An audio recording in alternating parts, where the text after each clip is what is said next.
Amis randonneurs, bonjour! Une nouvelle journée commence à Chambord. Nous allons visiter le château. Alors, venez avec nous. C'est parti!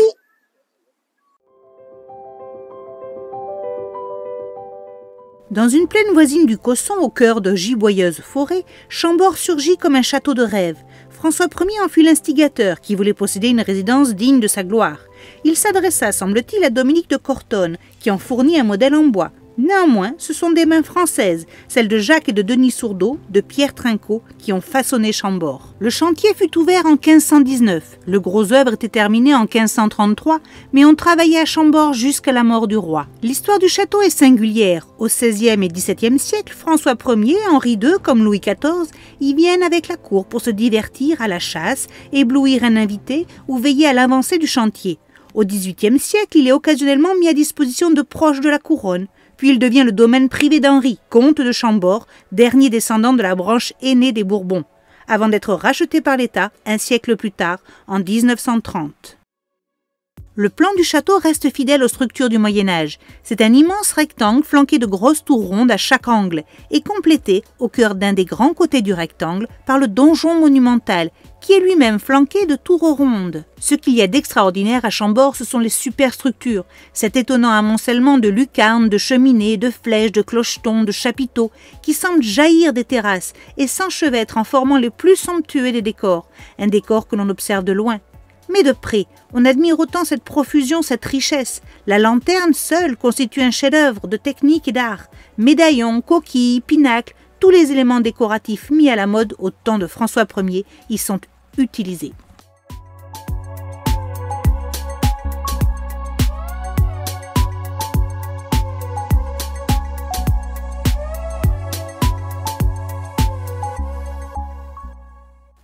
L'influence italienne se manifeste dans le décor, mais ne joue aucun rôle dans l'élévation des bâtiments.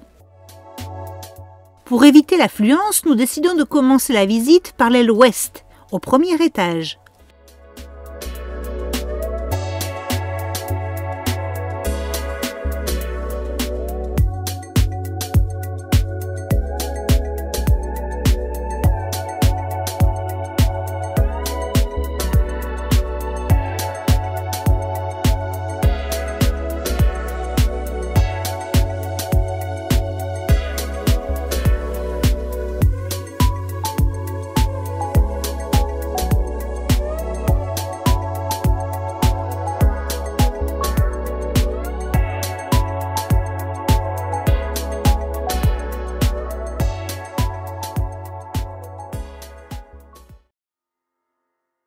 La chapelle occupe l'aile symétriquement opposée au logis du roi. C'est la plus vaste pièce du château, mais sa présence demeure relativement discrète car elle est située en grande partie dans une tour d'angle identique aux autres et ne se signale à l'extérieur que par une croix à son sommet. Elle a la particularité d'être occidentée et non orientée vers Jérusalem comme le veut la tradition. Sa construction particulièrement étirée dans le temps est commencée par François Ier, poursuivie sous Henri II et après une longue interruption, achevée sous Louis XIV en 1686.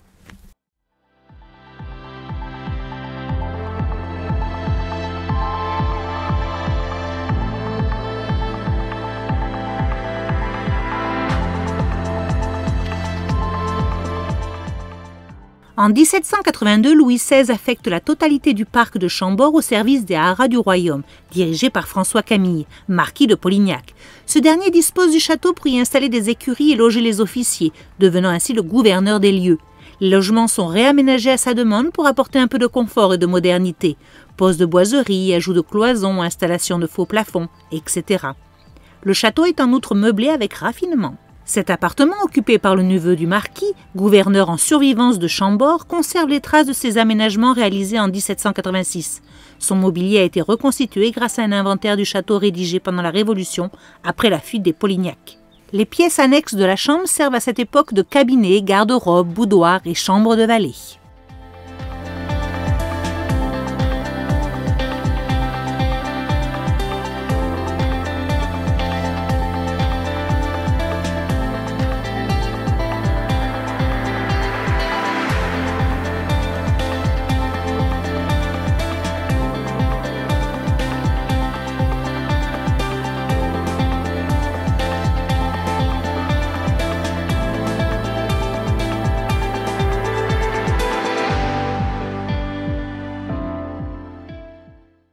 Cette ancienne chambre d'un logis de la Renaissance est intégrée au grand appartement de Louis XIV au XVIIe siècle. Elle sert de première antichambre, garnie de sièges, où les courtisans patientent avant de voir passer le roi ou d'être introduits auprès de lui.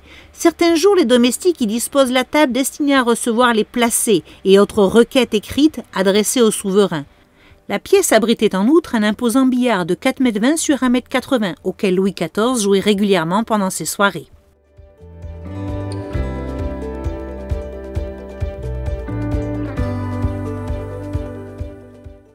Cette pièce est chauffée par un poêle en faïence implanté au centre du mur sud. Elle sert ordinairement de salle à manger.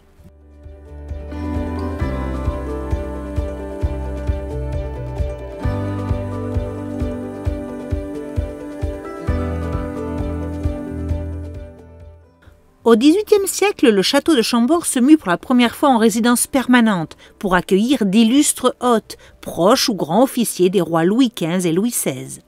Cette pièce illustre les aménagements entrepris au XVIIIe siècle pour apporter intimité, raffinement et confort au logement. La grande chambre originelle de 120 mètres carrés est divisée par des cloisons intérieures habillées de lambris, tissus et ou papier peint, créant ainsi de petits cabinets secondaires pour la toilette, le rangement ou le logement des domestiques. Cette pièce constitue à l'origine la garde-robe d'un logis Renaissance. Sa destination reste ensuite imprécise. Annexe de la grande chambre voisine, elle peut servir de garde-robe, de petite chambre ou de cabinet. Pièce de retrait dans laquelle l'occupant de l'appartement travaille, reçoit en privé, conserve ses objets précieux, etc.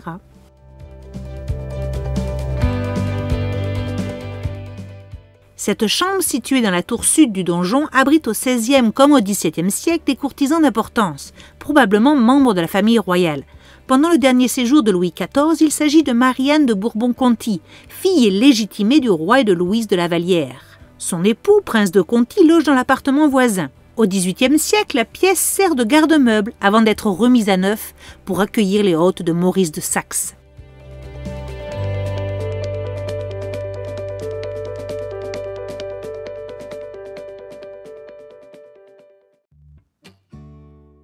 S'il est un événement marquant dans l'histoire de Chambord, c'est bien la première de la fameuse comédie-ballet « Le bourgeois gentilhomme », donnée pour Louis XIV par la troupe du Palais Royal en 1670. L'intrigue de cette nouvelle pièce est inspirée par la réception récente d'un ambassadeur turc à Versailles. Elle est commandée à Molière par le roi lui-même et mise en musique par Lully.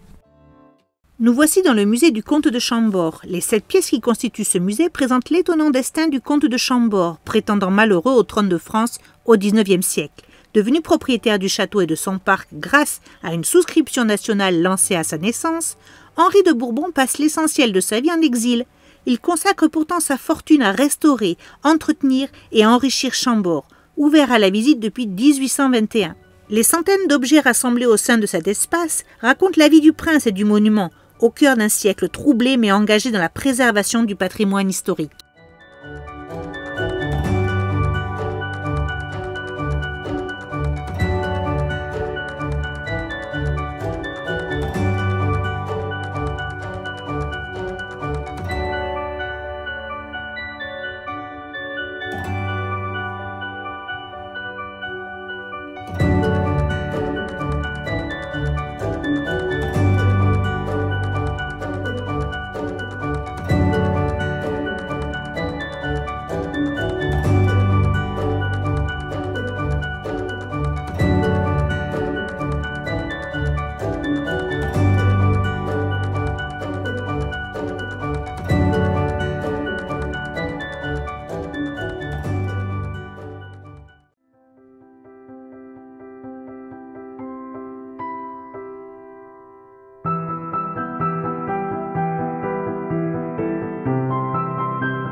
Avant l'achèvement de l'aile royale, cette pièce semble constituer le premier logis de François Ier. Au XVIIe siècle, il s'agit de l'appartement de la reine Marie-Thérèse d'Autriche, épouse de Louis XIV.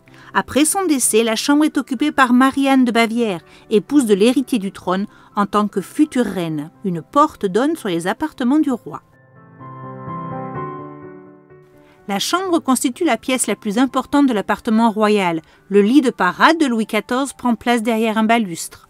Au XVIIIe siècle, Stanislas Lesinski puis le maréchal de Saxe l'utilisent à leur tour comme chambre à coucher. Deuxième antichambre ou salle de compagnie. Elle sert de lieu d'attente pour les courtisans admis aux cérémonies, comme celle du lever et du coucher dans la chambre royale adjacente, mais aussi de lieu de jeu, de bal, de concert.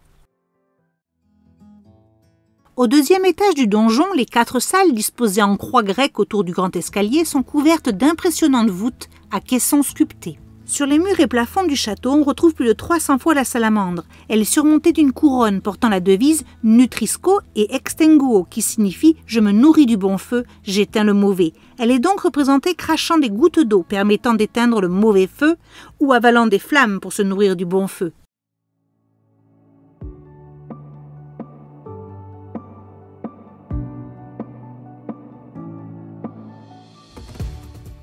Nous sommes dans le logis des enfants, un espace découvert dédié au jeune public, mais pas que.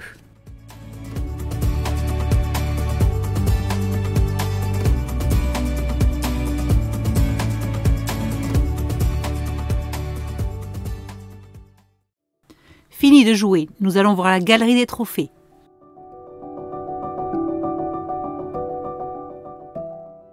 Y sont exposés des massacres de cervidés, issus de la collection de Marion Schuster au XXe siècle.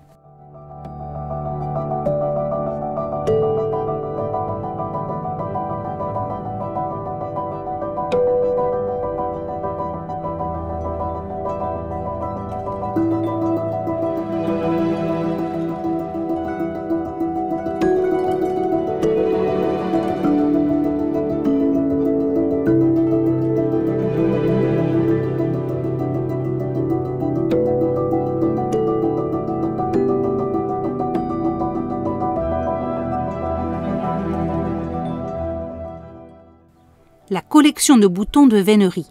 Technique de chasse ancestrale, la vénerie consiste à poursuivre un animal à force de chiens et de chevaux jusqu'à l'épuisement de la prise.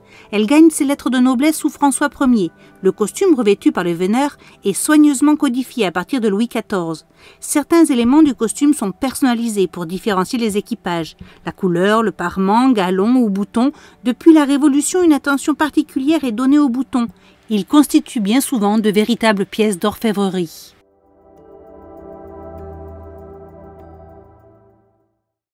Nous voici sur les terrasses du château. Les toitures des tours et pavillons sont hérissées de souches de cheminées, de lucarnes, de tourelles d'escalier et de lanternons. Richement sculptées et ornées de formes géométriques en ardoise, ces constructions donnent à Chambord une silhouette unique, inspirée de l'architecture gothique. Au centre de cet ensemble s'élève la tour-lanterne, coiffée d'une couronne royale à fleurs de lys dressée vers le ciel. Elle pourrait symboliser le roi au centre de son royaume.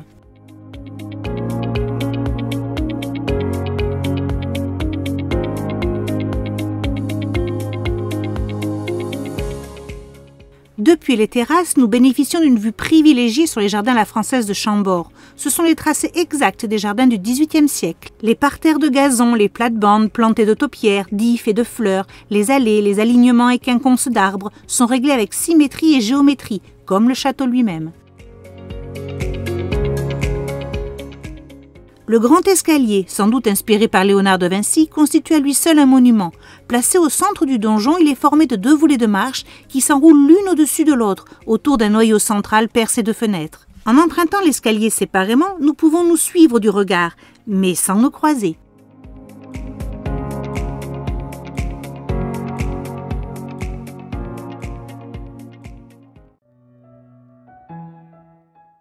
Et nous voici au rez-de-chaussée, face à l'entrée principale.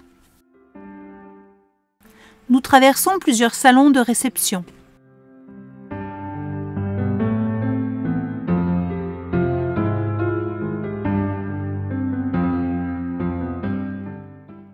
Au XVIe siècle, cette pièce constitue la chambre d'un logement de courtisans, d'une surface de 120 mètres carrés et haute d'environ 7 mètres.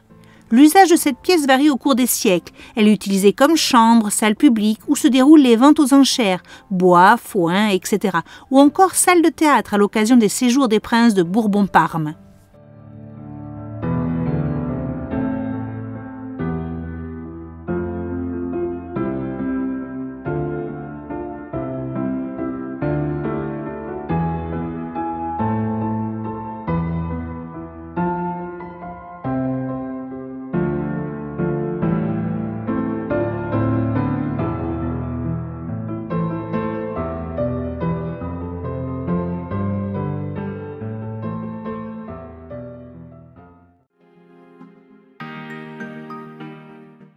Les pièces du logis ouest du donjon sont destinées au service de bouche à partir de 1782.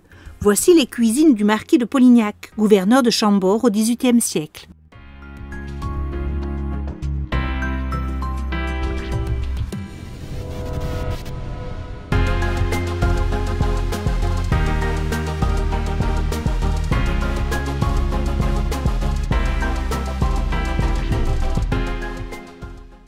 C'est dans le dépôt lapidaire que sont conservés les anciens décors du château, comme des fragments de la tour-lanterne d'origine.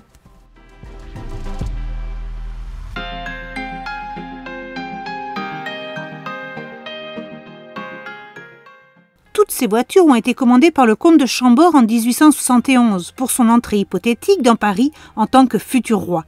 Ils sont restés inutilisés et dans un état exceptionnel de conservation. Grand coupé à siège de cocher à l'anglaise, à housse et coffre tonneau, cette voiture possède les mêmes caractéristiques techniques que les autres voitures. Train à 8 ressorts et garniture intérieure en satin de soie bleu nuit rayée et fleurs d'Élysée. Le coupé présente la particularité d'avoir une caisse raccourcie, coupée en avant des portières, permettant une plus grande maniabilité de la voiture. Il est mené en guide lorsqu'il est attelé à 2 chevaux et en grand guide lorsqu'il est attelé à 4 chevaux.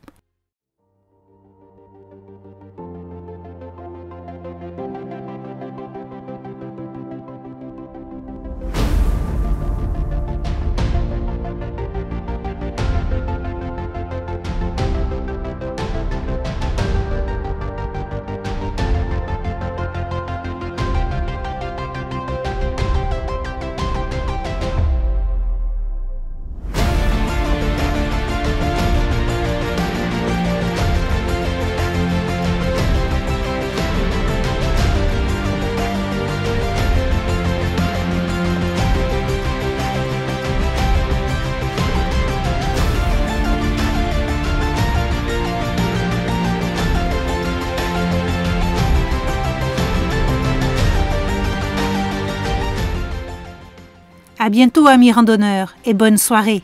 Dans la prochaine vidéo, nous visiterons Blois et son château.